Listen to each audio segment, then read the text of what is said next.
मीठा दुनु तहर आम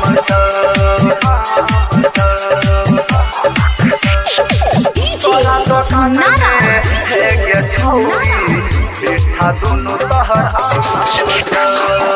सुन गे छौरी बाजार बहली सुन गे छौरी बाजार बहली सुन गे छौरी बाजार बहली तोर दुकान में लेबो खाली बोल हौले हौले गे तोरा दुकान में है गे छौरी मीठा दुनु तहर आम तोरा दुकान में है गे छौरी मीठा दुनु तहर आम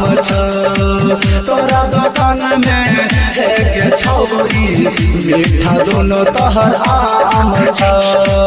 सुन गे छौरी बाजार बहली तोर दुकान में लेबो खाली बोल हौले हौले गे तोरा दुकान में है गे छौरी मीठा दुनु तहर आम तोरा दुकान में है गे छौरी मीठा दुनु तहर आम तोरा दुकान में है गे छौरी मीठा दुनु तहर आम मीठा दुनु तहर आम मीठा दुनु तहर आम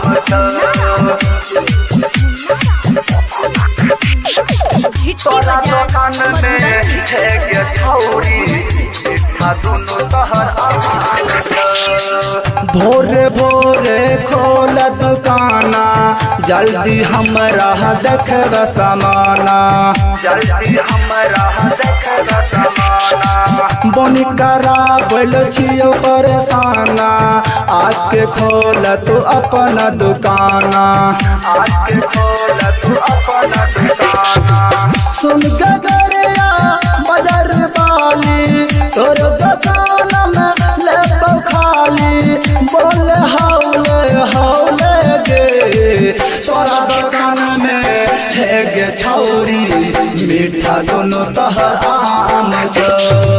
तोरा दुकान में है गे छौरी मीठा दुनु तहर आम तोरा दुकान में है गे छौरी मीठा दुनु तहर आम मीठा दुनु तहर आम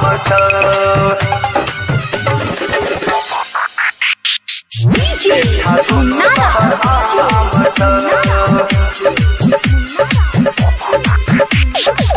तोरा दुकान में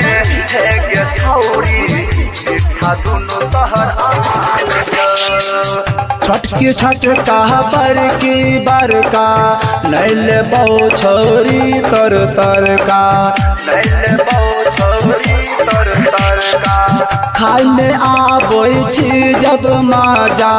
जब तक माल रहै छी ताजा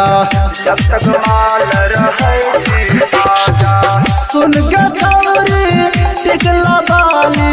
तोर दुकान में लेबो खाली बोल हौले हौले गे तोरा दुकान में है गे छौरी मीठा दुनु तहर आम तोरा दुकान में है गे छौरी मीठा दुनु तहर आम तोरा दुकान में है गे छौरी मीठा दुनु तहर आम Manish recording studio Raxaul Raghunathpur presented by JM Music।